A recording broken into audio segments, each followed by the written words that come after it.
오늘 우리에게 주시는 하나님의 말씀은 사도행전 3장 1절에서 10절의 말씀입니다. 사도행전 3장 1절에서부터 10절의 말씀입니다. 봉독해 드리겠습니다. 제9시 기도 시간에 베드로와 요한이 성전에 올라갈새 나면서 못 걷게 된 이들 사람들이 메고 오니 이는 성전에 들어가는 사람들에게 구걸하기 위하여 날마다 미문이라는 성전 문에 두는 자라.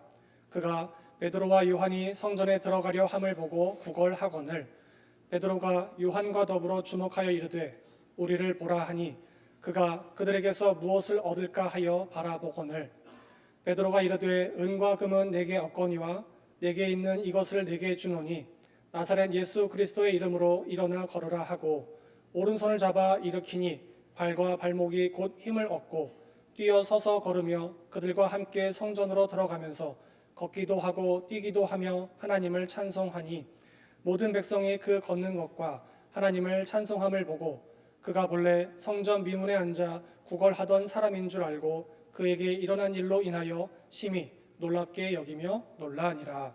아멘. 2월의 마지막 주일 아침입니다. 주님께 예배하는 모든 성도들에게 하나님의 은혜와 평강과 사랑이 충만하기를 주님의 이름으로 간절히 축원합니다. 추위가 수그러들 기미가 보이지 않네요. 해 뜨기 전이 가장 춥듯이 봄이 오기 전 막바지 겨울이 제일 추운 것 같습니다. 아마 심리적 추위도 있겠지요. 이젠 입춘도 지나고 봄이 오려나 싶은데 아직도 춥네, 이런 기분인 거죠. 우리 삶도 마찬가지입니다. 고난은 물러가고 이제 행복할 거라고만 생각하지만 다른 어려움이 다가오지요. 그러면은 더 힘듭니다. 기대했던 바가 이루어지지 않으면 참 마음이 어렵지요. 그러나 걱정하지 마십시오. 하나님은 다 계획이 있습니다. 우리 옆에 있는 분과 인사하겠습니다. 하나님은 다 계획이 있습니다. 한 번 더 인사합니다. 보고 싶었습니다. 만나니 반갑습니다. 사랑합니다.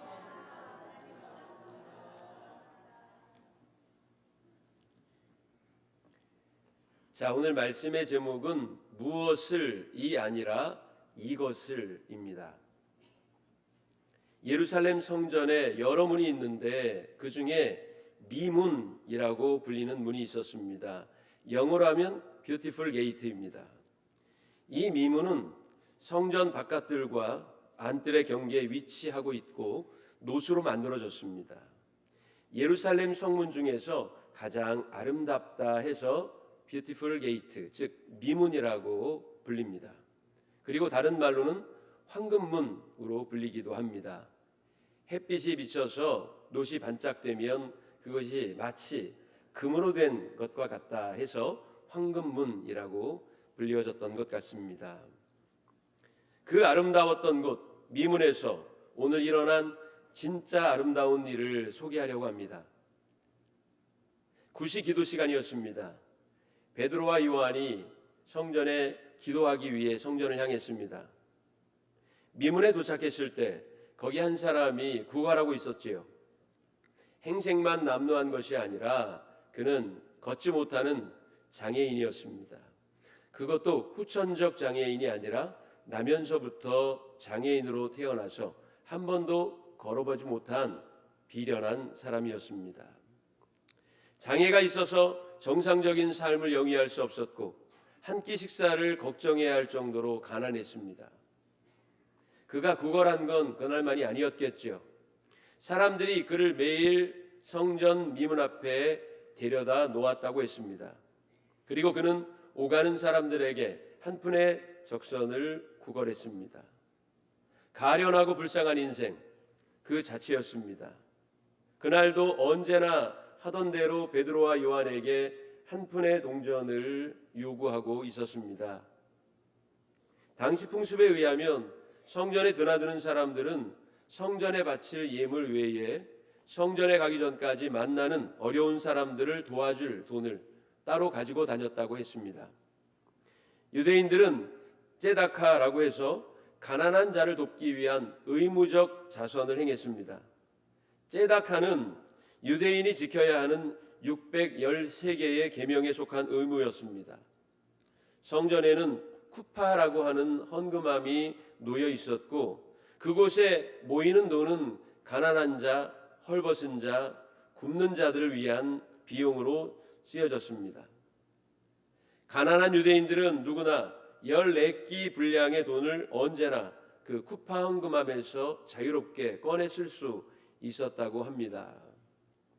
아마 그날 안진뱅이가 베드로와 요한에게 요구했던 것이 그 작은 돈 제다카를 염두에 두고 요청했던 것이 아닌가 하는 생각이 듭니다. 그 안진뱅이의 요구에 대해서 베드로와 요한은 이렇게 말했습니다. 우리를 보라. 이 말을 들은 안진뱅이는 귀가 번쩍 뜨였겠지요. 야, 적선하려나 보다. 오늘 한 끼 식사는 해결할 수 있겠네. 다행이다. 아마 이런 감정을 가지고 베드로와 요한을 바라보았을 텐입니다. 그런데 베드로의 입에서 나오는 말은 대단히 실망스러운 것이었습니다. 돈을 줄 것처럼 우리를 보라고 하고는 은과 금은 내게 없다 이렇게 말하는 거예요. 여러분, 누가 은과 금을 달라고 했습니까? 동으로 된 보잘것없는 금액이라도 조금 주면 될 것을 왜 이리 확대 해석하며 약을 올리는 걸까요? 은과 금은 내게 없다. 은과 금을 요구한 것이 아니지 않습니까? 작은 동전 하나, 저녁에 사 먹을 빵 한 조각의 금액만 있으면 될 터인데 은과 금은 없다는 말로 그 사람의 속을 후벼 파다니요. 이 부분에 대해서 존 칼빈은 이렇게 해석했습니다. 먹이를 먹기 위해 입을 크게 벌린 수탉을 놀리는 것과 같다. 뭐 이리 싱거운 사람이 있나? 누가 금을 달라고 했나? 은을 달라고 했나? 참 어이없는 노릇이구먼. 안진뱅이는 순간 화가 올라왔을지도 모릅니다. 베드로는 이어서 말합니다.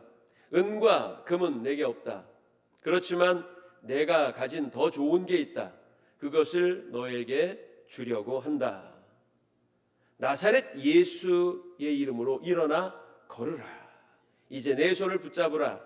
그리고 일어나라. 베드로는 그의 손을 잡아 일으킵니다. 그러자 아주 놀라운 일이 일어납니다.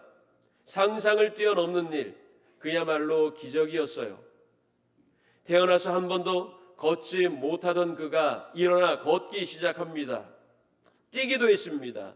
게다가 그의 입에서는 노랫소리가 흘러나왔는데 하나님을 찬송하는 노래였습니다. 거기에 있던 사람들은 깜짝 놀랐죠. 이것이 오늘 우리에게 보여주고 있는 본문의 상황입니다. 안진뱅이는 누구일까요? 안진뱅이는 인간 존엄성을 상실한 자입니다. 이웃도 사회도 그에게는 냉담했어요. 그는 소외당한 외로운 자였습니다. 멸시와 천대 속에 있었죠. 또 그는 누구입니까? 자유의 상실자입니다. 몸이 불편한 신체의 자유를 잃었습니다. 구걸하여 연명할 수밖에 없어 경제적 자유도 잃었습니다. 늘 다른 사람 앞에 부끄러움을 느끼며 살며 정서적, 정신적 자유를 잃어버린 자였습니다. 또 그는 어떤 사람입니까? 내일이 없는 하루하루 연명하는 것만이 절실했던 사람입니다. 꿈을 잃고 희망도 없이 하루살이처럼 사는 인생이었습니다. 또 그는 어떤 사람입니까? 그는 성전 입구에는 있으나 성전에는 들어가 보지 못하는 사람이었습니다. 종교적으로 소외된 자였다는 뜻이지요. 유대적 사고의 틀에서는 장애인은 죄인으로 취급됐지요. 병을 가지고 있다는 것은 죄에 대한 보응이라고 생각했습니다. 그렇기에 이 안진뱅이는 철저히 소외되고 외면받으며 무시받는 인생일 수밖에 없었지요. 그가 있던 곳은 미문, 즉 아름다운 문이었지만 그의 마음은 아름답지 못했습니다. 고통으로 가득했습니다. 삶에 대한 원망으로 가득했어요. 자신감도 없었습니다.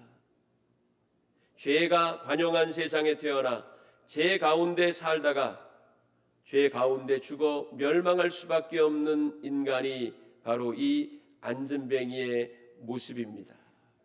이런 세상에서는 그 어떤 희망도 발견할 수 없습니다. 다른 이들은 기도하기 위해, 하나님을 예배하기 위해 성전에 갔지만 그는 한 푼의 적선을 바라며 그곳에 있었습니다. 베드로와 요한을 바라보며 지나가고 있는 사람을 바라보며 가련한 눈빛으로 한 푼의 적선을 요구할 수밖에 없는 사람이었습니다. 오늘 본문 3장 5절 말씀 보니까 그가 그들에게서 무엇을 얻을까 하여 바라보거늘 이라고 했습니다. 무엇을 얻을까 하여 라는 말은 한 푼의 동전, 한 끼의 식사, 한순간의 배부름, 순간적인 쾌락 등을 의미하는 용어일 겁니다. 무엇을 이라고 하는 단어 속에 내포되어 있는 의미입니다. 많은 사람이 원하는 게 이게 아닙니까? 영원한 나라와 영혼의 구원을 소망하기보다는 당장 나를 배부르게 해줄, 즐겁게 해줄, 만족하게 해줄 그 무엇을 찾고자 오늘도 동분서주 살아가는 것이 우리의 모습입니다. 그 무엇이 정확하게 어떤 것을 가리키는지는 모르나 아무튼 그 무엇이 있어야 내 삶은 행복해질 수 있고 내 삶은 성공으로 갈 수 있고 내 삶은 다른 이보다 나아질 수 있다고 여기며 그 무엇을 찾아 오늘도 헤매이는 인생이 바로 우리의 모습입니다. 기독교 신앙인의 삶의 목표는 현세적인 것만이 아닙니다. 많은 사람이 신앙인들조차도 무엇을 얻을까 하여 분주하게 하루를 살아갑니다.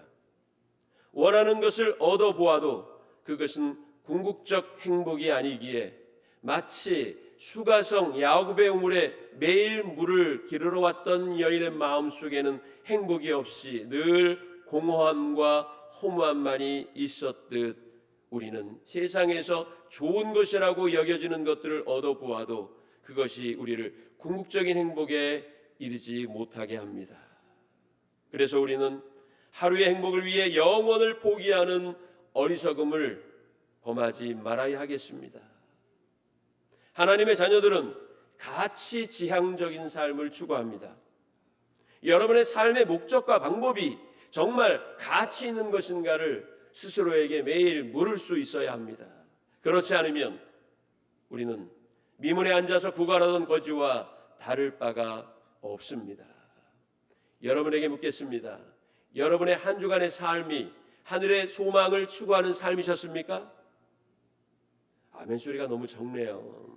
자신 있게 아멘 하시기 바랍니다. 아멘이란 앞으로 그렇게 될 줄 믿습니다 하는 미래적인 고백이기도 하니까 다시 묻겠습니다. 여러분들의 삶은 하늘의 소망을 추구하는 삶이셨습니까? 그렇게 될 수 있기를 원합니다. 우리 성도들은 무엇을 얻을까 하여 성전에 오는 사람들이 되면 안 됩니다. 베드로와 요한과 같이 기도하기 위해, 하나님을 예배하기 위해, 불쌍한 영혼을 구원하기 위해, 주님이 주신 사명을 감당하기 위해, 주님 오실 때까지 말씀대로 사는 삶을 위해 하나님이 계신 성전을 사모하는 자들이 되어야 할 것입니다. 첫 번째, 우리는 이것에 주목해야 합니다. 무엇을, something이 아닌 이것을, the one thing. 베드로와 요한이 그 앉은 비행기에게 주려고 했던 이것이 무엇일까요? 성전 미문에 앉아 걷지 못하는 장애인은 성전으로 올라가는 베드로와 요한을 향해 구걸했습니다. 그가 원했던 것은 조금 전에 말씀드렸듯이 무엇이었습니다. 특정한 무엇을 구한 것이 아닌 그저 자기를 유익하게 해줄 그 어떤 것을 원했다는 뜻입니다. 빵 한 조각을 살 수 있는 동전 몇 푼이나 갈증을 달래줄 물 몇 모금 또는 벗은 발을 보호할 수 있는 낡은 신발 한 켤레나 흐르는 땀을 닦아줄 수 있는 수건 한 장과 같이 실제적인 것들이었습니다.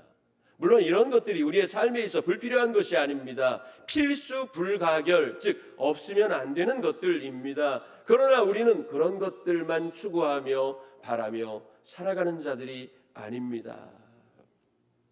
부유함을 위해 재물을 원하고 먹는 즐거움을 위해 산의 진미를 원하며 자기를 과시하기 위한 장신구나 의복에 집착하고 다른 사람 위에 군림하며 호령할 수 있는 권력만을 추구하고 탐닉하는 것은 하나님께서 우리에게 주신 본연의 삶의 모습이 아님을 깨달아야 할 줄로 믿습니다.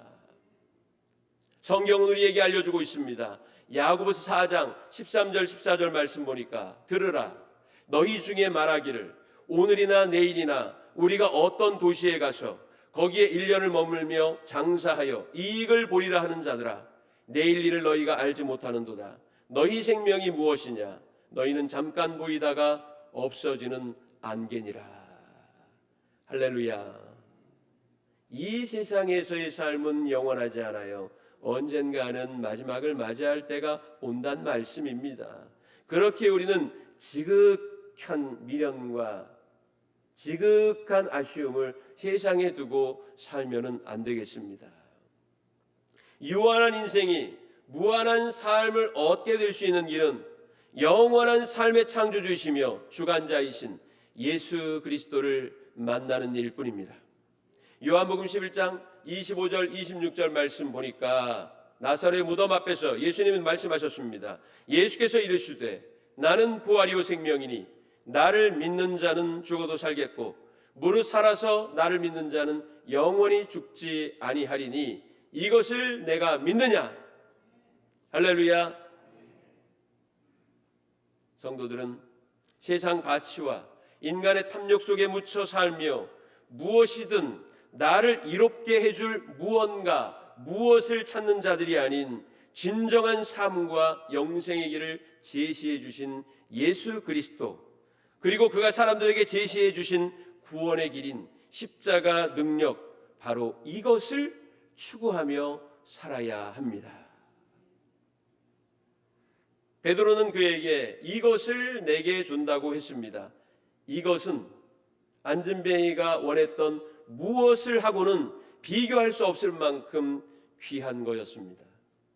그저 쾌락과 성공만을 얻게 해줄 좋은 것들이 아니라 정말 중요한 것, 생명을 얻어줄, 우리에게 주실 이것을 우리는 얻어야 하고 추구해야 될 줄로 믿습니다. 바로 그것은 예수 그리스도와 그분의 십자가의 능력입니다. 따라해 봅시다. 예수 그리스도와 십자가의 능력이다. 할렐루야. 무엇을 얻을까 하여 분주하게 동분서주하는 인생이 아닌 예수 그리스도께서 우리에게 주신 십자가 은혜와 구원의 능력인 이것을 추구하며 살아가는 성도가 되시기를 바랍니다. 베드로는 그의 손을 붙잡아 일으키며 두 번째, 일어나 걸으라고 했습니다. 약간의 돈을 구걸하는 장애인에게 베드로는 말했지요. 사도행전 2장 16절을 같이 읽어보겠습니다. 은과 금은 내게 없거니와 내게 있는 이것을 내게 주노니 나사렛 예수 그리스도의 이름으로 일어나 걸으라. 아멘. 그리고는 그의 손을 붙잡아 일으킵니다. 발과 발목이 힘을 얻고 벌떡 일어나 걷는 기적이 그날 그 자리에서 일어나게 됐습니다.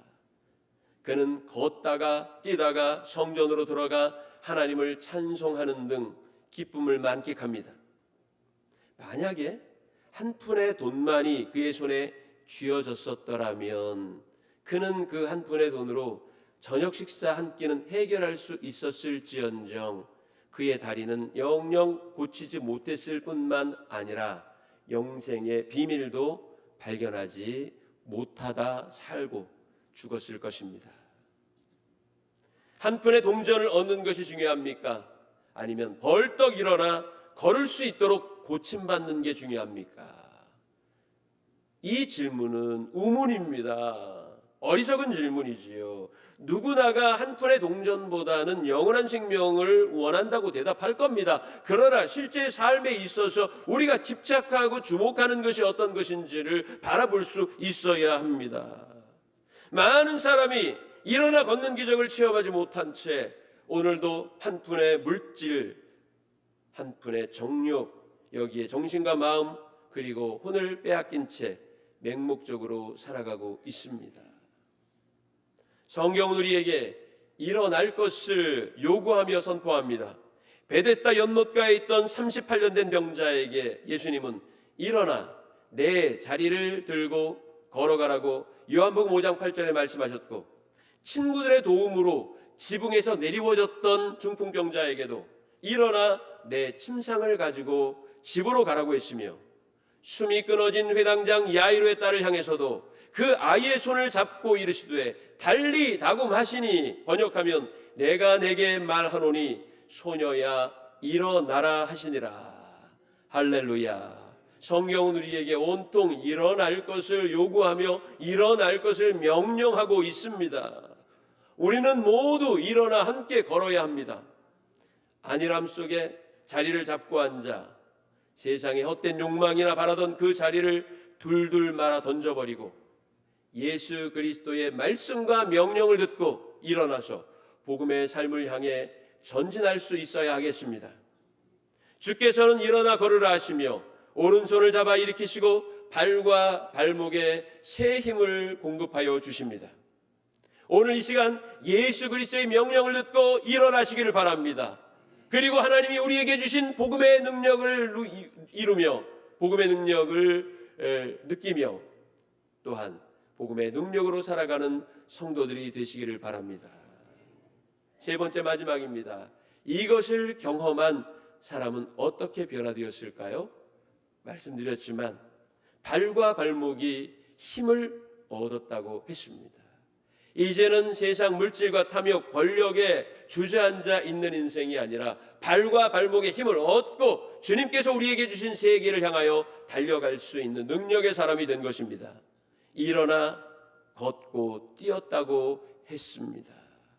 주저앉아 구걸이나 하며 연명하던 그가 뛰며 걸을 수 있게 되었고, 마지막 세 번째는 하나님을 찬송하는 삶으로 변화되었습니다. 사랑하는 사명교회 성도 여러분, 우리도 이 시간 일어나 걸으라고 말씀하시는 주님의 음성을 듣고 일어나야 하겠습니다. 무엇인가를 얻을까 하여 괭한 눈으로 바라보던 그 시선이 오직 구원의 주시여 영생의 하나님이신 그분을 향해 눈을 들고 이것을 늘 바라보며 살아갈 수 있는 사명교회 성도가 되시기를 바랍니다. 주님이 여러분들의 삶을 동행하시며 천국까지 인도해 주실 줄로 믿습니다. 새로 시작되는 한 주간도 예수 그리스도의 구원의 은총인 이것의 능력을 누리며 살아가는 사명교회 성도가 되시기를 주님의 이름으로 간절히 축원합니다.